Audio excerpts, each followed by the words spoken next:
Next हम बात करते हैं कि अब हम स्टार्ट करते हैं अपने अकाउंटिंग इक्वेशंस को। हमारी अकाउंटिंग इक्वेशन कैसे कैसे होती है बेटा। फॉर्मेट आप यहाँ भी देख सकते हैं, मैंने इसी टाइप का कुछ फॉर्मेट बना के दिया बेटा आप लोग को।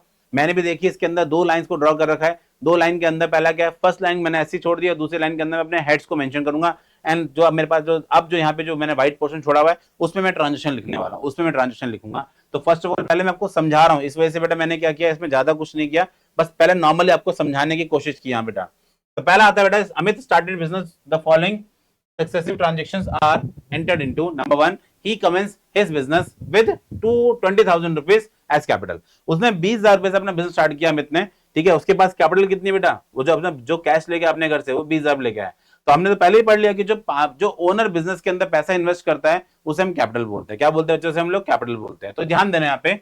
अब यहाँ पे सीरियल नंबर पता है हमें, ट्रांजेक्शन का मतलब यहाँ पे क्या बेटा, जो हमारे पास एक्चुअल में घटना घटित हो रही है। फिर क्या आएगा आपके पास बेटा, यहाँ पे एसेट्स आएंगे, फिर क्या आएगा आपके पास लायबिलिटी और कैपिटल, ये दो चीजें होती हैं, ठीक है। तो बिजनेस स्टार्ट हुआ है बेटा, सबसे पहला पहला बिजनेस स्टार्ट हुआ है, ओके। तो हमारे पास आता है फर्स्ट ट्रांजेक्शन,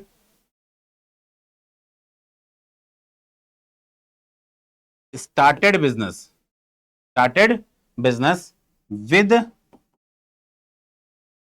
कैश। सर यहाँ पे नाम मेंशन नहीं करना अमित का, कोई जरूरत नहीं बेटा, हम तो इतना भी लिख के चल देते बेटा, स्टार्टेड बिजनेस, दैट्स इट, काम खत्म। इतने से भी आप अपना ट्रांजेक्शन स्टार्ट कर सकते हो। तो जब बिजनेस स्टार्ट हुआ बेटा, तो बिजनेस के अंदर सबसे पहली चीज, फर्स्ट ऑफ ऑल पहला पहला क्या हेड आया, कैश आया। क्या है बच्चे, कैश आया, ठीक है। साथ साथ बिजनेस के अंदर क्या चीज इंट्रोड्यूस हुई है, कैपिटल इंट्रोड्यूस हुई है। बिजनेस के अंदर साथ साथ कैपिटल भी इंट्रोड्यूस हुई है, ओके। कितने रुपए आए बेटा बिजनेस के अंदर पैसे, हम कहेंगे 20,000 रुपए। कितना है बच्चे, 20,000। आप जरा गौर करना, क्या ये दोनों इक्वल है, क्या ये दोनों इक्वल हैं? यस सर, 20,000 और 20,000 से दोनों इक्वल हैं। मेरी बात क्लियर है? Yes sir, okay. Second number पे आते हैं हम लोग, second number, serial number second number हमारे पास आता है, purchase furniture for 500 in cash. आपने फर्नीचर लिया है बेटा 500 रुपए का कैश में, ओके। अगर आप फर्नीचर ले रहे हो तो बेटा बिजनेस के लिए वो गुड्स तो नहीं है, वो बिजनेस के लिए क्या है, एक तरीके से एसेट्स है। लेकिन क्या मैं उसको एसेट में एसेट लिख दूं?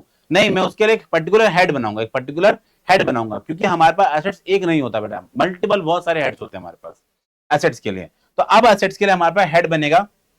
ध्यान देना, अभी तक मैंने हेड जो बनाया था यहाँ पे, वो बनाया था कैश का हेड। अब कैश के साथ साथ बनाऊंगा मैं यहाँ पे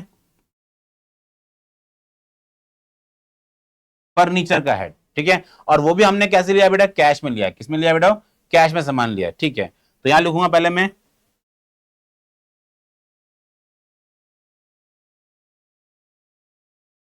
परचेज फर्नीचर। आपने फर्नीचर कितना लिया बेटा, 500 रुपए का लिया है, तो 500 रुपीज आपके पास से माइनस हो जाएंगे और फर्नीचर में ऐड हो जाएंगे। जबकि कैपिटल पे क्या इंपैक्ट पड़ा सर, जीरो। कैपिटल पे क्या इंपैक्ट पड़ेगा आपका, जीरो। आपके पास कैपिटल कुछ नहीं है, लायबिलिटी भी क्या है, जीरो है। क्या ये ट्रांजेक्शन अभी भी इक्वल है?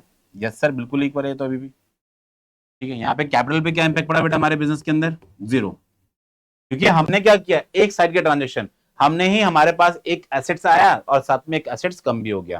कैश हमारे पास से रिड्यूस हो गया, फर्नीचर हमारे पास ऐड हो गया बेटा, ठीक है। यस सर, ये आपके पास दूसरा ऐड हो गया। दो ट्रांजेक्शन हो गए। तीसरा ट्रांजेक्शन बेटा क्या हमारे पास, third, purchase goods for 1,000 rupees in cash. आपने फर्नीचर, आपने क्या किया, गुड्स बाय किया। आप जिसका बिजनेस करते हो आपने गुड्स बाय किए, कितने रुपए के, 1,000 रुपीज के, ओके। थर्ड ट्रांजेक्शन बेटा हमारे पास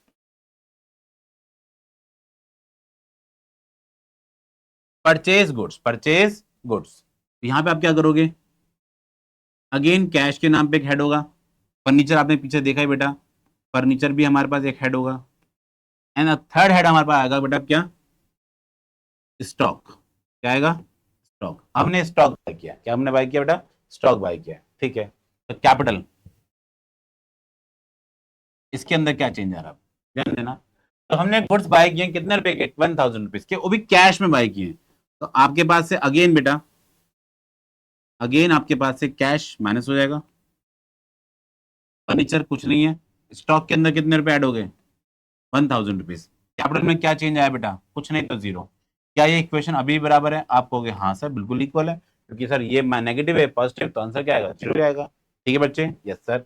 नेक्स्ट हम बात करते हैं fourth, purchase goods of 2,000 on credit. आपने 2,000 रुपए का गुड्स खरीदा ऑन क्रेडिट, उधार पे खरीदा, गुड्स खरीदे पर उधार में खरीदे। तो अब हमारे पास फोर्थ ट्रांजेक्शन है बेटा, फोर्थ ट्रांजेक्शन है, अगेन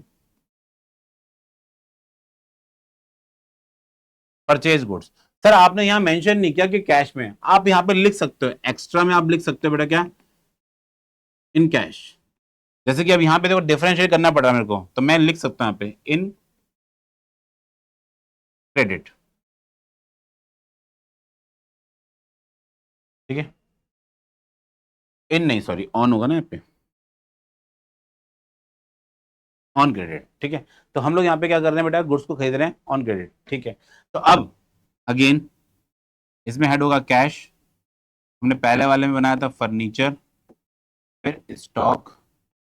हम लोग क्या कर रहे हैं, अभी गुड्स को खरीद रहे हैं, ऑन क्रेडिट पे खरीद रहे हैं, ठीक है। तो यहाँ पे आपके पास से कैश पे क्या इम्पैक्ट पड़ा, जीरो। फर्नीचर पे क्या इम्पैक्ट पड़ा, जीरो। क्या आपके पास स्टॉक आया, बिल्कुल आया। कितने रुपए का आया, 2,000 रुपए का। स्टॉक दोबारा से आ गया 2,000 रुपए। अब मुझे एक बात बताना, यहाँ पे कैपिटल पे क्या इम्पैक्ट पड़ा, आप होगा सर जीरो, कोई इम्पैक्ट नहीं है। बट साथ ही साथ अगर मैं लाइबिलिटीज में देखूं तो लाइबिलिटीज में हमारे पास एक नया हेड बनेगा क्रेडिटर, क्योंकि हमने सामान कैसा लिया बेटा, उधार पे लिया है। तो क्रेडिटर नाम से एक हेड आपका जनरेट होगा 2,000 रुपए से। कितने से होगा, 2,000 रुपीज से। अब जरा गौर करना आप, क्या ये इक्वल है, आप कहोगे बिल्कुल सर ये तो इक्वल लग रहा है हमें, तो अभी भी इक्वल है, 2,000 रुपए 2,000 रुपए। तो यही तो अकाउंटिंग इक्वेशन की एक अच्छी बात है बेटा, कि हर लेवल पे हर तरह के ट्रांजेक्शन में आपको इक्वल अमाउंट करके देता है। नेक्स्ट हम बात करते हैं, हम बेटा ऐसे ना 7 ट्रांजेक्शन पढ़ेंगे, 7 या 8 ट्रांजेक्शन पढ़ लेते हैं, तो ताकि आपको एक ना ओवरव्यू मिल जाए कि अच्छा ये है। फिर हम एक फुल फ्लेज क्वेश्चन करेंगे, जिससे आपको कंसेप्ट में पूरी क्लैरिटी आएगी। फिर मैं आपको चीजें और ज्यादा अच्छे से अंडरस्टैंड करा पाऊंगा बेटा। अभी फिलहाल के लिए आपको मैं समझा रहा हूं कि कैसे अकाउंटिंग इक्वेशन हमारी वर्क करती है बेटा। क्योंकि देखो, आप जितने लोग बेटा देख रहे होंगे इस वीडियो को, उसमें मोस्टली बच्चे इससे आगे होंगे, मोस्टली बच्चे इससे पीछे होंगे, कुछ के लिए तो पूरा ही साफ होगा बेटा। तो जिनके लिए साफ है, उनके यहां से एक बोल सकते हैं हम लोग कंसेप्ट बिल्डिंग हो जाएगी, और चीजें समझ में आने स्टार्ट हो जाएंगे बेटा। तो जो मेरे से जो जिनको ये चीजें आती हैं अच्छे से बेटा, वो इसमें आप ये बोल सकते हैं उनके लिए प्लस पॉइंट हो रहा है, उनका रिवीजन हो रहा है। जिनको नहीं आती है बेटा, वो चीजों को सीख रहे हैं बेटा, ठीक है। इस वजह से आपको बेटा ये चीजें देखनी है बेटा। पॉइंट नंबर 5 बेटा हमारे पास, पॉइंट नंबर 5 क्या बेटा, 5 में क्या है, paid 1,000 for rent, 5,000 for salary. अब ये दोनों ही तो खर्चे हैं, ये दोनों ही खर्चे हैं। और जब बिजनेस के अंदर खर्चे होते हैं, तो बेसिकली मैंने क्या बताया था आपको, जब भी खर्चे होंगे, जब भी एक्सपेंसेस होंगे, वो ओनर की कैपिटल से माइनस होंगे, कैश से माइनस होंगे, ओनर की कैपिटल से माइनस होंगे। ये ध्यान रखना आप लोग को, ठीक है। तो अब जरा गौर करना है यहाँ पे,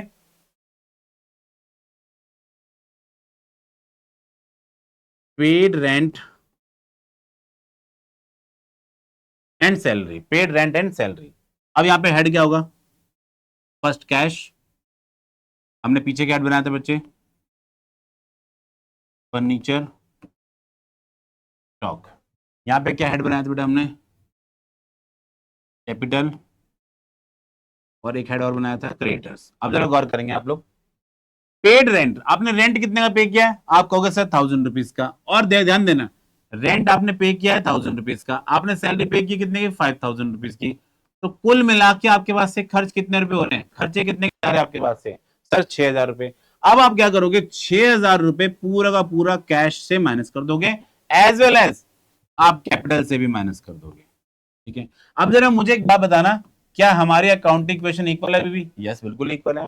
सर अगर मैं इसको तोड़ के करना चाहूं तो, मतलब यही ट्रांजेक्शन दो वे में करना चाहूं तो कर सकते हो बिल्कुल बेटा। आप पहले 1,000 माइनस करना, इधर भी 1,000 उधर भी 1,000, फिर उसके बाद दोनों दोनों साइड में 5,000 5,000, तो अल्टीमेटली 6,000 ही माइनस हुआ, इक्वल अमाउंट से माइनस होगा बेटा, ठीक है। ये आपके ऊपर है, आपकी चॉइस है, आप उसे किस तरह सॉल्व करना चाहते हैं।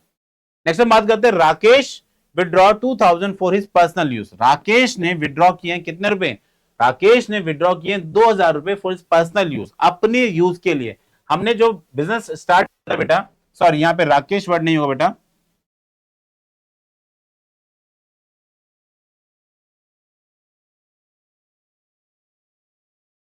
Amit withdraw 2,000 rupees for his personal use. Amit ने अपने पर्सनल यूज के लिए 2,000 रुपए बिजनेस से विड्रॉ किए, 2,000 रुपए अपने बिजनेस से विड्रॉ किए। तो जब मालिक कभी बिजनेस से पैसे विड्रॉ कर रहा है बेटा, तो उस सिनेरियो में, उस केस के अंदर हमारे पास क्या हो जाएगा, ये 2,000 रुपए एक तरीके का ड्राइंग्स मानेंगे। क्या मानेंगे इसको हम लोग, ड्राइंग्स मानेंगे। तो ड्राइंग क्या होती है बेटा, ड्राइंग देखो दोबारा से एक तरह का खर्चा है भी, तो इसे इसे कहां से माइनस करेंगे हम लोग, कैपिटल से माइनस करेंगे, एज वेल एज उसने क्या पैसे, मतलब क्या चीज विड्रॉ किया बेटा, विड्रॉ किए कैश, विड्रॉ किया कैश, ठीक है। तो हम मान के चलेंगे कि ये कैश से माइनस होगा। अगर बैंक होता और क्वेश्चन बताया होता कि उसने चेक से पैसे विड्रॉ किए, तो हम बैंक से माइनस करते हैं, ठीक है बच्चे। Yes sir, okay. तो 7 ट्रांजेक्शन हमारे पास आता है।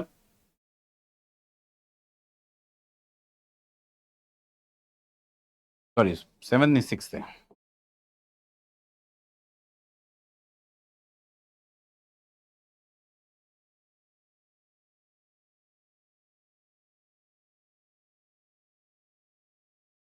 विड्रॉन बाय ओनर, ठीक है, विड्रॉ किया ओनर ने, तो उस केस में हमारे पास कौन कौन से हेड्स थे बेटा? एक कैश हेड था, एक बेटा हमारे पास फर्नीचर हेड था, एक हमारे पास स्टॉक हेड था,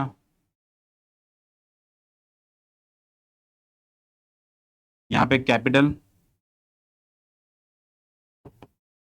सेकेंड है क्रेडिटर्स।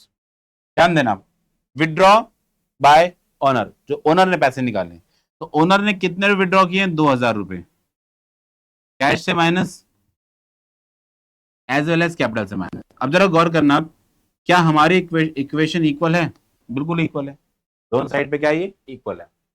फिर हम बात करते हैं नेक्स्ट वाले पॉइंट से, sold goods costing 2,500 on credit for 4,000 rupees.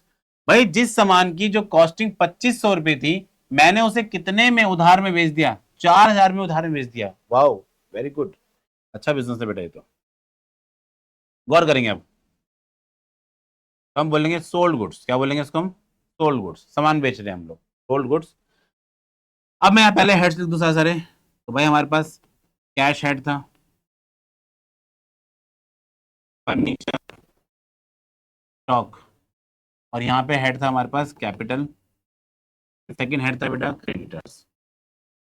तो ध्यान देना, इस ट्रांजेक्शन को बहुत अच्छे से समझना। हमारे पास से सामान कितने का गया है? 2,500 रुपए का सामान गया है, तो मैं लिखूंगा 2,500, ये नेगेटिव में आएगा। हमारे पास से उधार में सामान, जो 2,500 वाला सामान है, उसकी वैल्यू कितने में बिका हो? 4,000 रुपए में, तो इसको हम बोलते हैं डेटर्स। 4,000 रुपए डेटर्स में आ जाएंगे, किसमें आ जाएंगे? डेटर्स में ऐड हो जाएगा ये। अब मुझे एक बात बताना, इन दोनों का अगर मैं नेट करूं तो फायदा कितने का हो रहा है?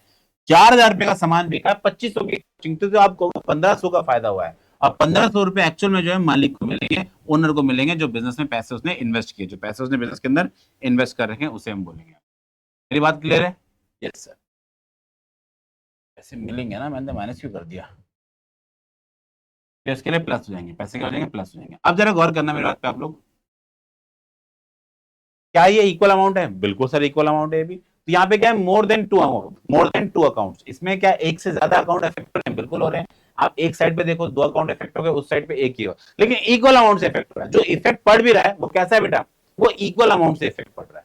ठीक है बेटा, ये थोड़ा ध्यान रखेंगे आप लोग।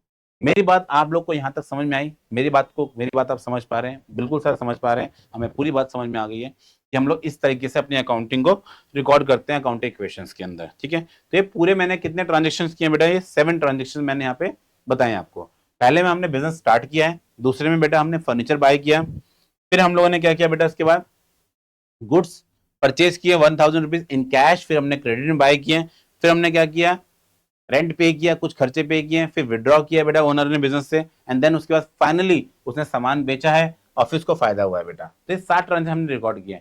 जब मैं 7 ट्रांजेक्शन रिकॉर्ड कर रहा था, तो मेरे पास यहाँ पे देखो ना, number of heads, number of heads क्या है? लगातार बढ़ते चले गए। पहले मेरे पास एक ही हेड था दोनों साइड्स पे, फिर मेरे पास एक हेड और ऐड हो गया, फिर आप देख पाओगे यहाँ पे 3 हेड हो गए। ठीक है, फिर उसके बाद क्या हुआ? ये हेड धीरे धीरे करके आपके क्या हो रहे हैं? उन्हीं के अंदर एडजस्टमेंट हुई, एंड देन फाइनली आपने देखा कि जो नंबर ऑफ हेड्स हैं, जो उसके हेड्स हैं, वो चेंज होते चले गए और हेड अब हो गए 4। तो इस तरीके से हमें यहाँ पे क्या बोलते हैं? ट्रांजेक्शन को रिकॉर्ड करना होता है। ठीक है, ट्रांजेक्शन रिकॉर्ड करना होता है। अगर मैं वही बात करूं बेटा सेकेंड,